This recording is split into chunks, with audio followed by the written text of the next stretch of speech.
Genicel, the pharmaceutical giant that has recently taken over Texel, has recently had rounds and rounds of layoffs. We can only imagine the betrayal of the employees. Tonight we have a special guest who is one of those employees who has been laid off.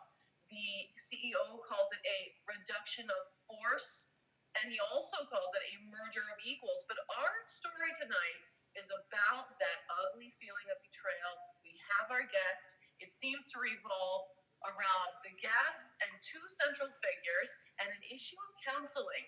The special guest wants to remain anonymous, so we will not say her name, but she is on our program tonight, and I would ask her to please explain to our listeners what these two central figures have in relation to this story, and what is the issue with the counseling program? What does that have to do with your layoff and this betrayal that so many feel when they've been laid off? First of all, I want to say thank you for inviting me to the program, Heather. The story began when Genitaire bought out Texel. I'd been a Texel employee for a number of years. I'd gotten to know our manager, Jackson, and over a period of time after the merger, there was continuing stress and feeling of uncertainty about our jobs. And Jackson called me 3 months early for an early review, which I thought was kind of unusual. And at first he seemed very encouraging. He praised my work. He said that it would take a while for Texel employees to get noticed, but that I should be patient and hang in there. But then on the other hand, he made a comment about maybe I need counseling and referred me to the EAP, which is the Employee Assistance Program, and really strongly suggested that I go into the corporate counseling program within Genicel. And during that time, I met with a corporate counselor. Her name, I won't say her name for reasons. And during that time, I was very open. I became very comfortable with her. I really opened up about my marriage, about my frustrations at work, about my frustrations with the way that things were being run by the new management team. And that later came back to haunt me. Okay, so I'm hearing your manager and what seems to be his approval and yet his insistence that you enter the counseling program, and you are talking about a betrayal with your counselor. Was there any liability form signed off? What was the situation with that? I had only been in counseling 1 or 2 sessions, and they asked me to go to Human Resources and fill out some forms. I really didn't think a whole lot about it at that point. It was only after the fact that I realized that they had me sign off on liability forms. How many sessions did you go to with your counselor? 7. 7 sessions. Okay. On the day of the last session, I was called to Jackson's office, and there was someone there that I didn't even recognize.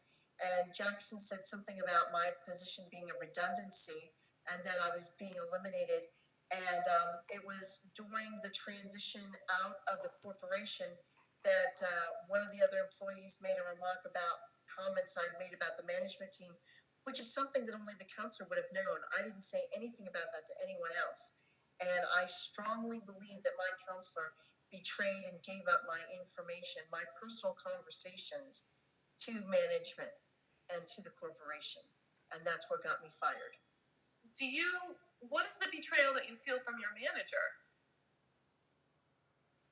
He knew me for a long period of time. He didn't stick up for me. He didn't defend me. He was the one who called me in and told me that I was being let go. Okay. And just to be clear, you did know that the information in your counseling sessions could be used to jeopardize your position at Genicel. No, I did not know that it would be used to jeopardize my position. I was told that it would be used to evaluate security issues within the corporation. I was not told that it could be used to evaluate whether it was a team player or whatever. Okay, I understand. Luckily and graciously, we have a guest tonight who's a specialist in nonviolent communication, Mr. Ike Lassiter. And his book, Words That Work in Business, he talks a lot about feeling, need, and evaluative terms and how to talk in a non-violent way. In this way, it seems very practical, very relevant to what is happening in this situation. Here's a quote from his book. Knowing before you start speaking has a couple of benefits. It fulfills your need for empathy and reduces the number of words you use.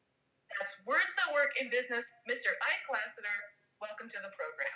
Hi, good evening, and thank you for having me.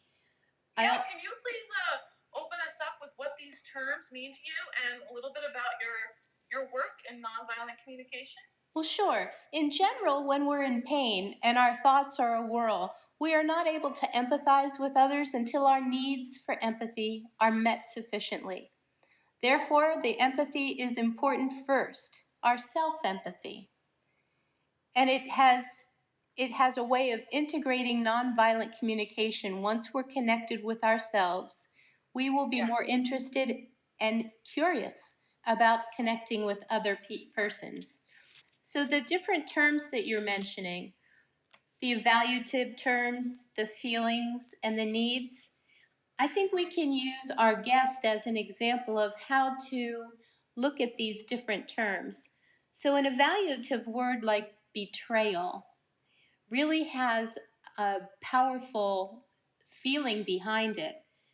She might be feeling hurt or angry. Guest, can you agree that you're feeling disappointed, hurt, and angry? Oh, definitely, definitely. And what that really reflects a need of is trust and dependability. So when you say you were betrayed by Jackson, what you really mean is that your need to trust him went unmet.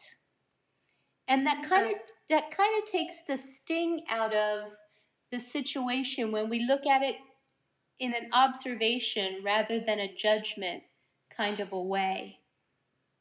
Does that make sense?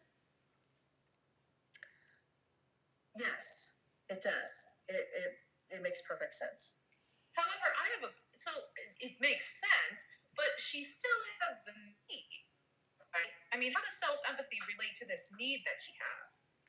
Well, for instance, the need to be safe when talking with Marta, the therapist.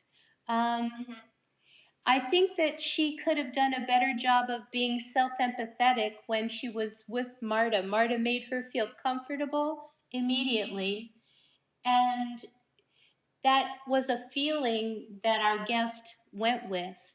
Rather than protecting herself and recognizing and observing that Marta was taping each conversation and that she needed to sign off on non-confidentiality forms, she could have used this way to protect her needs. She can't trust everybody, so she needs to be self-empathetic when things are coming up that would lead to a reason to not trust. And Marta gave a lot of those signs. So the issue is not with the need, it's with the assessment of the need. And you have a quote, I think it's really relevant to what we're saying here. We often get triggered while interacting with others. The stimulus may arise from something someone else said, or something we did or said ourselves. Without awareness, a trigger leads us into habitual reaction. From the moment of awareness, however, we can choose to intervene to create an alternative to the habitual. Guest, how do you feel about that quote? I feel like I'm really stuck at this point, and I'm really struggling to figure out how to get beyond this. Do you think you could have been more aware, or I mean, were you in touch with your needs? How do you see yourself practicing self-empathy? There's a lot of questions going on right now for you, aren't there? Yes, there are. I think I lost my train of thought. I'm sorry. That's all right. Well, I would only add that this is a practice that can be developed. Observing your needs and observing where you're blocking connection with other human beings and observing your own self-empathy can become its own habit. So instead of reacting to feelings, which is so natural, being quiet and still, considering yourself and what you're actually feeling and needing, you can build that into your repertoire of coping mechanisms, and it will play well for you in your next job. Guess, do you feel like practicing self-empathy can be a pragmatic step toward awareness? It sounds like something I'll have to give a lot of consideration to. I think I will want to pick up the book and read more about it. Thank you, and I appreciate the opportunity to come and talk to you tonight. What a fitting and gracious closing. And thank you, Mr. Lassiter, for joining our program tonight. I was very glad to be with you. Thank you all. Yes, thank you, listeners. Please stay tuned for our next program, the 9 o'clock news. And we will be following this story. Hopefully, we'll have Mr. Lassiter back on the program, and we'll make sure that we continue to keep you informed about all of your feelings and get the right professionals here to give you the information that you need. Good night.